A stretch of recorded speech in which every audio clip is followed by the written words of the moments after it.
The Galaxy S26 Ultra is the best Android phone yet, with a truly innovative and useful privacy display. You also get promising agentic AI features like Now Nudge, a thinner and lighter design, and better photos in low light. But the camera bump is a bit much, and there is still no silicon carbon battery. Here is the pros and cons in my full review. The Galaxy S26 Ultra is supposed to herald the age of agentic AI phones, but that doesn't mean much to the average person wondering if it's the best phone they can buy or if they should upgrade. The gist is that the AI inside this flagship should now be able to anticipate your needs better and help get stuff done for you.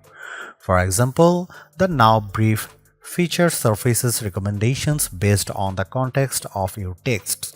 So, if someone asks you what time you want to go to the lunch, a little calendar button shortcut will show up, and soon, with automated app actions, you will be able to use your voice to do things like book an Uber or create a DoorDash order in the background via Gemini. In other words, apps are about to become a lot less relevant. Personally, I am more impressed with the S26 Ultra's hardware plus software innovations. Things like privacy display, which obscures private info from onlookers and can do so on an app-by-app basis, and the new horizon lock for shooting video, keeping your footage super steady no matter how shaky your hands. The Galaxy S26 Ultra is also lighter and thinner than its predecessor, and its camera system is noticeably improved in low light conditions. However, there are some things I don't like about the S26 Ultra, including its oversized camera bump and that its screen is dimmer than the previous S25 Ultra. Samsung's Galaxy S26 Ultra has a release date of March 11. The Galaxy S26 Ultra remains a steep $1,299, but at least Samsung didn't give this flagship a $100 price hike like the regular S26 and S26 Plus. You can also get up to $900 off with an instant trade-in credit. Just like before, the S26 Ultra starts with 256 GB of storage, but you can upgrade to 512 GB for $1,499 and 1 TB for $1,799. You notice the biggest difference between the Galaxy S26 Ultra and iPhone 17 Pro Max as soon as you pick these phones up. The S26 Ultra with just 7.55 ounces compared to 8.22 ounces for Apple's big screen flagship. The S26 Ultra is also thinner and lighter than the S25 Ultra, but also a smidge taller and wider. Samsung was able to achieve this weight loss partially because it ditched the titanium frame for aluminum, and I don't think it's a huge loss. The S26 Ultra also has more rounded corners versus the S25 Ultra, which helps make the phone look more unified with the rest of Samsung's new lineup, but it also makes it look more like an iPhone at a glance. I'd actually rather my $1,300 phone visually stand out compared to Samsung's other phones, but then again, I am a phone snob. My bigger issue is with the S26 Ultra's huge camera bump.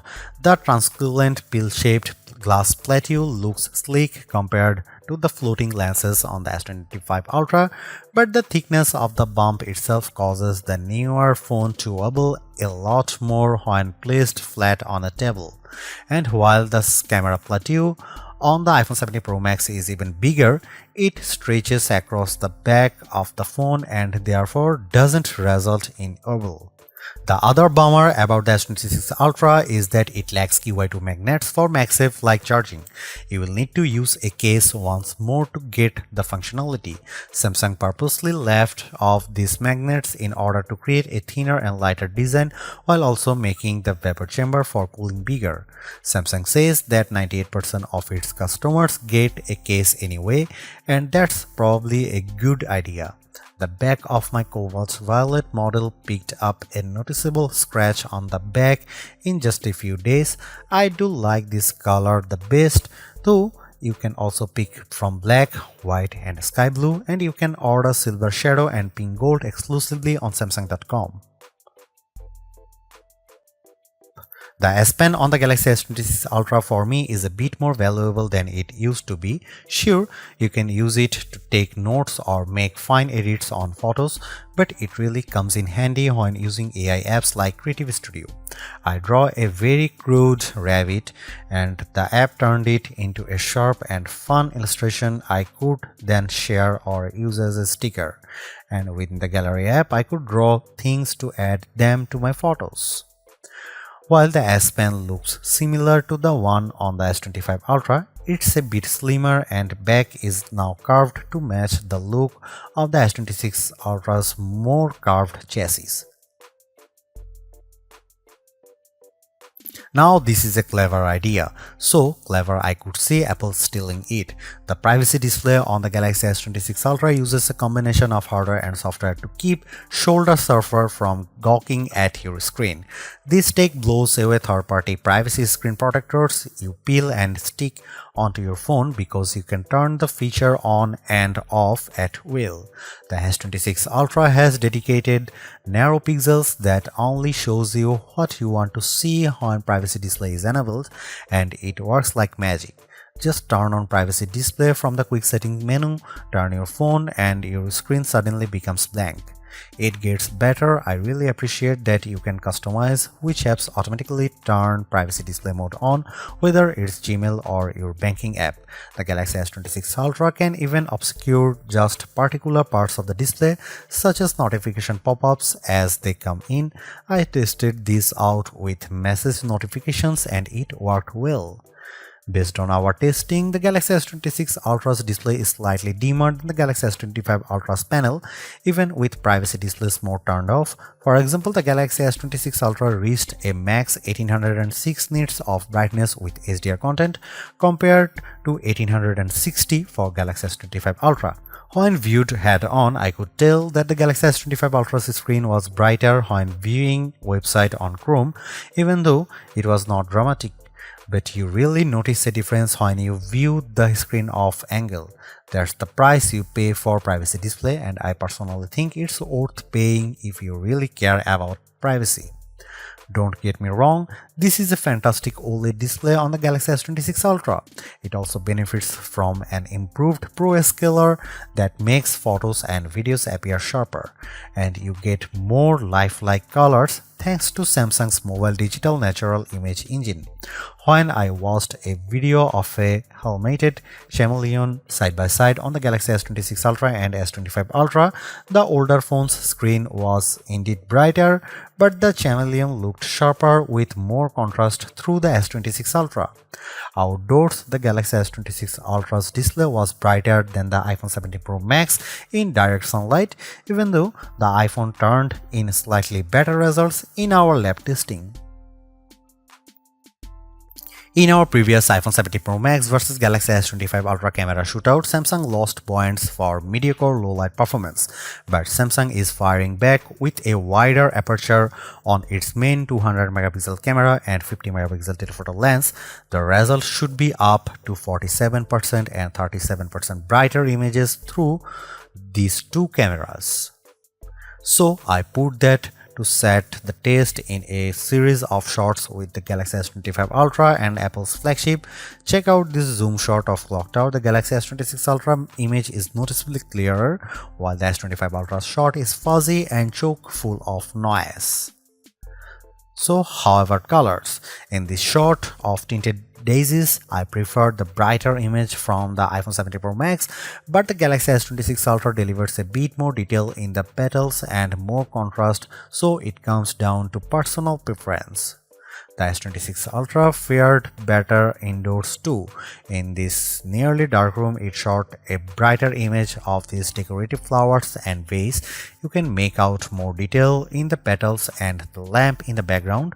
The iPhone 17 Pro Max captures an even brighter shot too. Here are some camera samples of the Galaxy S26 Ultra.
The Galaxy S26 Ultra has a dizzying array of AI features, so I tested them out to see which ones are worth your time. There is a handful that stand out. The new Now Nudge feature can surface suggestions on the fly based on the context of your texting conversations. When I got a message asking if I was free for lunch on Tuesday at 1 p.m., I pulled up the keyboard and Now Nudge automatically showed me a calendar button so I could jump right over to the app. It also displayed right in the messaging app what was on my calendar at 11:30 through not 1 p.m. Similarly, when I received a message that asked about the photos I took of flowers yesterday, a share photos button appeared. When I clicked that, I saw only pics of flowers from the day before. However, this feature didn't always work as promised. With more general queries, I received dead-end results. The more ambitious agentic AI feature is coming at launch for the Galaxy S26 Ultra, which is called Automated App Actions. The idea is that you will be able to book an Uber, build a grocery cart in Instacart, or order meals in DoorDash via Gemini using just your voice. The S26 Ultra will do the work in background and see your progress, but you will still need to confirm any purchases. I am both excited by this feature and a bit skeptical, but I suppose that's why it will be in the live testing phase at first. Samsung and Google will want to gather feedback from users. Another nifty AI feature on the Galaxy S26 Ultra is an improved circle to search. It's now smart enough so that when you circle someone with a look you like, it will search everything that they are wearing at once, so you can look up all the pieces from the shirt and pants to the sneakers. On the photo front, there's a new photo assist feature in the Samsung Gallery app that lets you use natural language to improve or transform your images. For example, you can put a chewed up cupcake baked together with a prompt of change the time or day or session. I tweaked an image by saying make it daytime and put the sun and clouds in the sky, and the result was pretty convincing.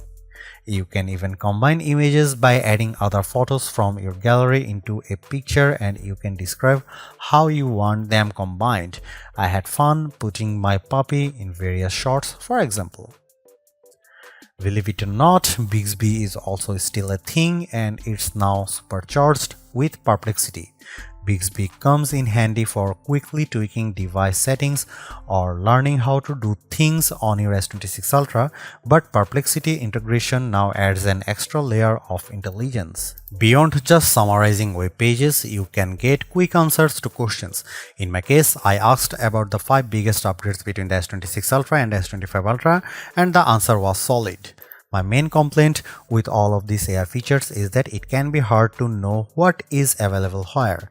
Google Photos has different AI functions than the Samsung Gallery app, for example, and a long press of the power button brings up Gemini by default, but you can say "Hey Bixby" to bring up that assistant. I am all for choice, but it can get confusing for me, and I am a nerd. The Galaxy S26 Ultra is one of those phones that should get better and smarter over time. The agentic AI features are good now, but should become more useful as the phone gets to know your patterns. And automated app actions seem to have a lot of potential, assuming the integration with Uber, DoorDash, and other apps works as promised. The reasons to get the S26 Ultra right now and upgrade your phone are features like privacy display. At a time phone makers are being criticized for iterative updates, this is a truly innovative feature that solves a problem, and it is completely customizable. I am also very impressed with the horizon lock feature when shooting video and improved low light photos and videos. I'd like to see a design that doesn't wobble on your desk with a revamped camera bump, and I'm a bit worried that I got a scratch on the back of the phone after just a week of testing, and while the battery life is solid, the iPhone 17 Pro Max is still ahead on endurance, and Samsung could surge ahead if it embraces silicon carbon tech. Overall, I highly recommend the S26 Ultra. It's super smart, sleek, and fast.